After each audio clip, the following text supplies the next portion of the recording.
Alright, kamusta ka Nan Pro and welcome back sa ating channel. So today, tuturuan ko po kayo kung paano nire-repaint yung ating mugs. So sa halagang 200 pesos lang po, papagandahin natin yung mga mugs ng motor natin. So gagawin po natin siya sa medyo sporty. Ito po ay pwede po ito lalo na dun sa mga marami ng pinagdaanan sa vulcanizing shop ng mga mugs. So papagandahin po ulit natin yun. So tara, let's go!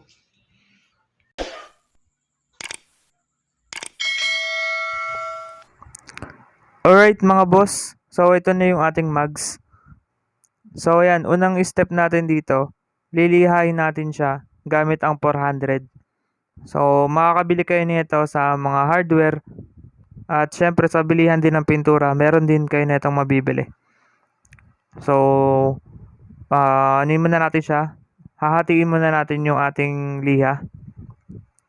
Kasi yung isa, sa isang mugs natin gagamitin. And so magaspang muna yung ating ipapangliha dito mga boss. So take note nyo na lang siya. 400 yung ating gagamitin. So gamit tayo ng tubig. Okay, so lalagyan natin ng tubig yung liha natin. Yan. So lihain lang natin to ng maayos mga boss. Okay, so tara, liha tayo. Bakbak.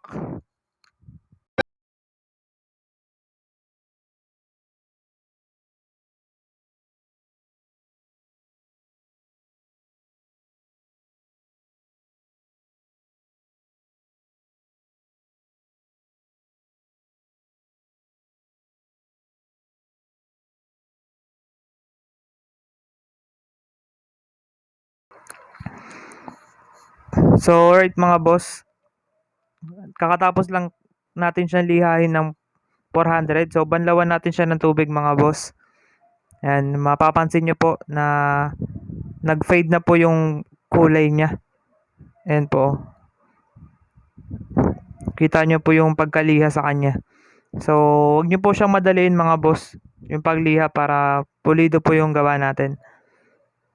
Okay, so 400 Tapos mga boss, after 400, 1,000 naman po yung gagamitin natin. Okay, tulad na nakikita nyo po. Okay, so after 400 mga boss, 1,000 naman po yung ating gagamitin. So una magaspang, then makinis na liha po.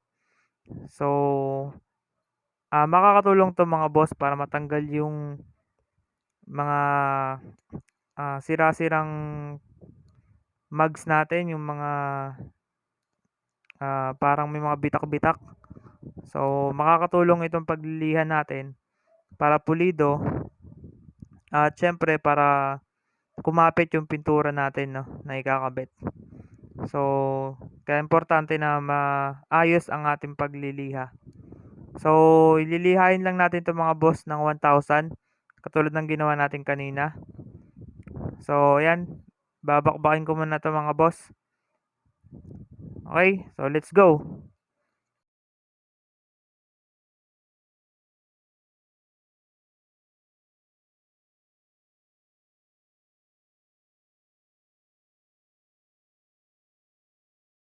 Alright mga boss, so ayan, tapos na natin siyang lihahin. Tapos binanlawan na rin natin siya. So ngayon naman mga boss, papatuyuin natin yung ating mugs para mampisa na natin yung pagpintura. So habang pinapatuyo natin yung ating mugs, lagyan na natin ng mga papel yung mga parts ng ating mugs na hindi dapat malagyan ng pintura. Katulad nung pinagkakabitan ng ng bearing natin. Ayan yung nasa gitna. Kung saan dumadaan yung ating axle. So dapat hindi natin malalagyan ng pintura. Tapos ito yung pinakaloob ng kinakabitan ng ating brake shoe. Lalagyan din natin yan ng papel. So tara, lagyan muna natin 'to mga boss.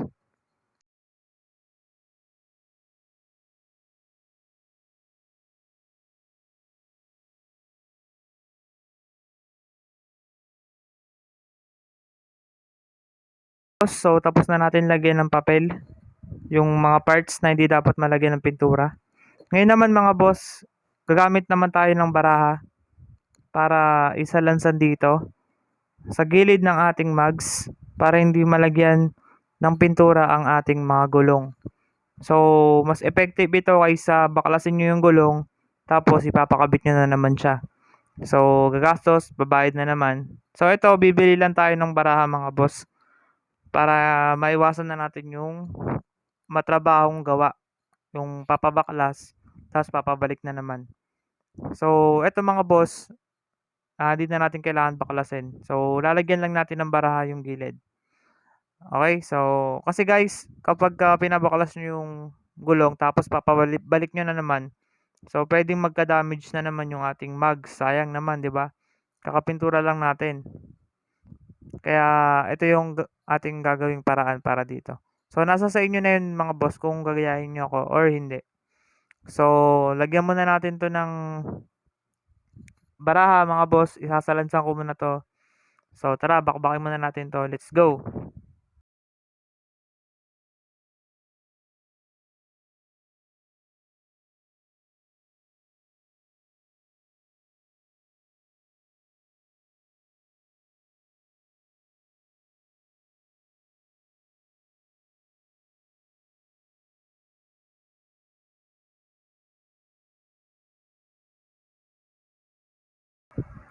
Alright mga boss, so ayan, pantay na pantay yung pagkakagawa natin dito sa ating mugs. So, kabilaan po yan mga boss, baka yung kabila lang yung lagyan nyo. So, kabilaan, lalagyan natin ng baraha. Okay? So, yan, ready na natin tong applyan ng ating pintura. So, first coat na natin siya mga boss. So, ang gamit ko dito ay Bossni. Halagang 99 pesos lang po. So, white. Ayan. Kulay puti po yung gagamitin natin. So, huwag kayong mag-alala guys. Kasi gagamit naman tayo ng pa-protection dito. Kaya, gaganda pa rin yung ating pintura. Kasi sabi ng iba, kapag ganda daw yung gamit, madali daw masira. Ganyan. So, depende yan mga boss. Depende sa naggawa. Depende sa nag-pre-paint. So, ito, papakita ko sa inyo mga boss. Yung tamang process. So, ayan. Nilalagyan ko na siya, ina-applyan ko na siya ng first coat natin mga boss para sa ating mugs. So, kabilaan po yan. Okay, so sa pag-apply naman mga boss, huwag masyadong malayo yung inyong spray paint dun sa kinukulayan nyo. So, dapat hindi masyadong malayo yung distansya. Okay, so dapat kasi masasayang yung ibang pintura, baka hanginin lang. Okay, so dapat hindi masyadong malayo. So, tara. Babakin ko ulit to mga boss. So, let's go.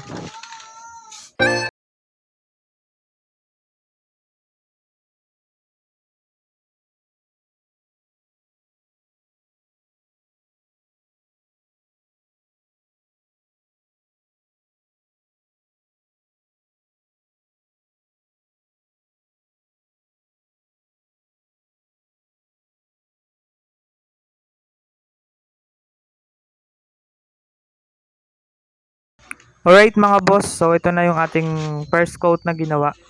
So, kapag na-apply nyo ng first coat mga boss, huwag masyadong makapal.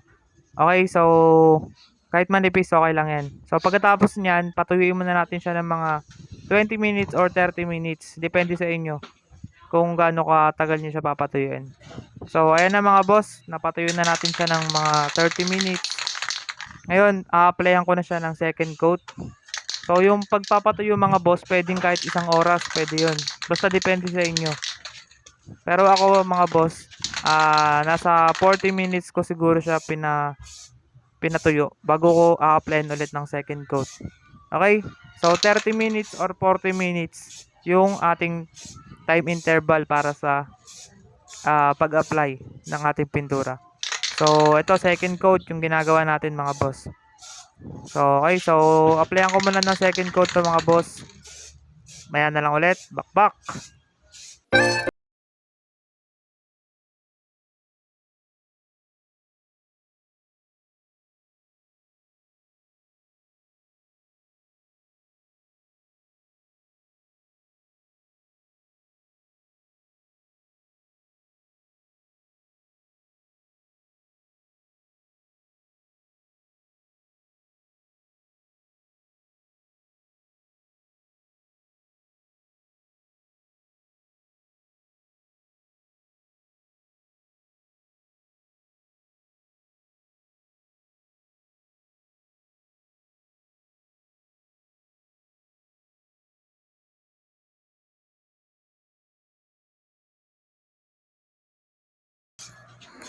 So, yan mga boss. Tapos na natin siyang applyan. Second coat po. So, ito na po yung itsura niya mga boss. So, medyo matatakpan na niya yung mga ibang kulay. Tsaka yung mga ibang gas-gas ng mugs natin. Pero, may third coat at fourth coat pa naman tayo. So, second coat pa lang to mga boss. Alright, so yan. After natin patuyuin ng mga 40 minutes. So, ginabi na ako dito mga boss para lang patuyuin to. So, a-applyan ko na siya ng third coat.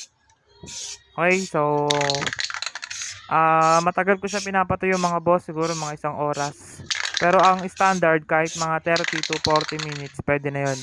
Pero ako mga boss, matagal ko siyang pinapatuyo kasi may ginagawa rin naman ako. So hinahayaan ko lang muna siya. Hindi ko naman siya nirarush. Okay, so basta mga nasa 30 minutes to 40 minutes ang standard na time interval bago nyo ulit a-applyan. So applyan ko lang 'to mga boss, third coat natin. Bakbakin ulit natin. So ginabi na tayo, malamang bukas na tumatapos. So let's go.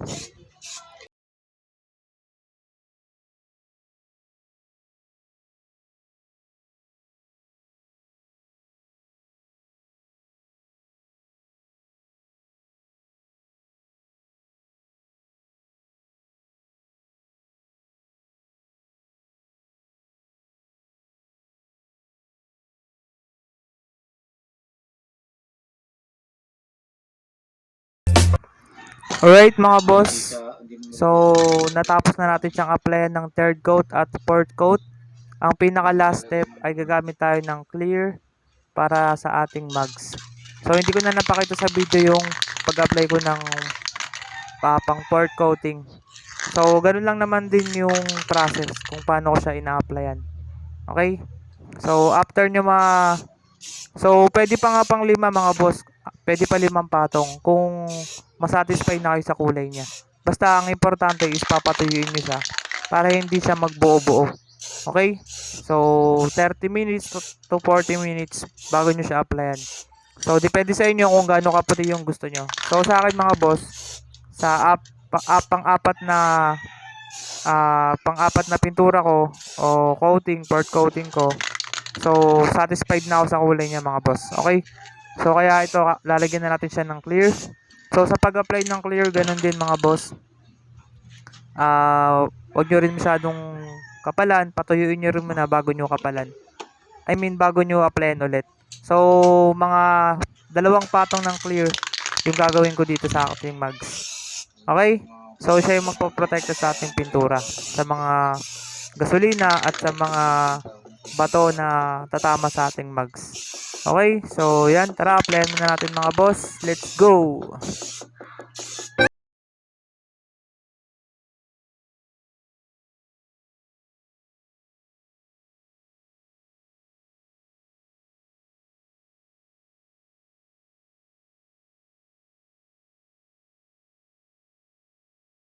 Right mga boss, so ito na yung ating finished product ng pagpintura natin sa ating mugs. So natuyo na yung clear na nilagay natin dito mga boss. So yan, 2 patong ng clear. At kung makikita nyo, smooth na smooth yung paggawa natin dito. So hindi man ganun ka perfect mga boss yung ating pagpintura. At least sariling gawa natin at masaya tayo na napaganda natin ng konti yung ating mugs. So kung mapapansin nyo, ayan, may mga bukol, ay tawag dito, mga itim. So hindi na talaga siya kaya ng liha mga boss. Okay, hindi na siya matatanggal. So hanggang dito lang yung ating paggawa. Pero yung sa front mugs natin mga boss, ayan, pulidong pulido siya. Kasi konti lang yung gas-gas dito na malalalim. Sa likod kasi mga boss, sobrang malalalim talaga yung tama dun, mga bato. Kaya mahirap na siyang perfectin. Pero itong harap natin mga boss, kung mapapansin nyo, almost perfect tayo dito sa paggawa. Ayan o. So, para sa akin guys, satisfied ako dito sa sarili kong pagpintura. So, sana magawa nyo rin sa mga motor nyo, sa mga mugs. So, ayun. Sana makatulong mga boss at na-enjoy yung video natin. See you sa next vlog mga boss. Ingat. God bless.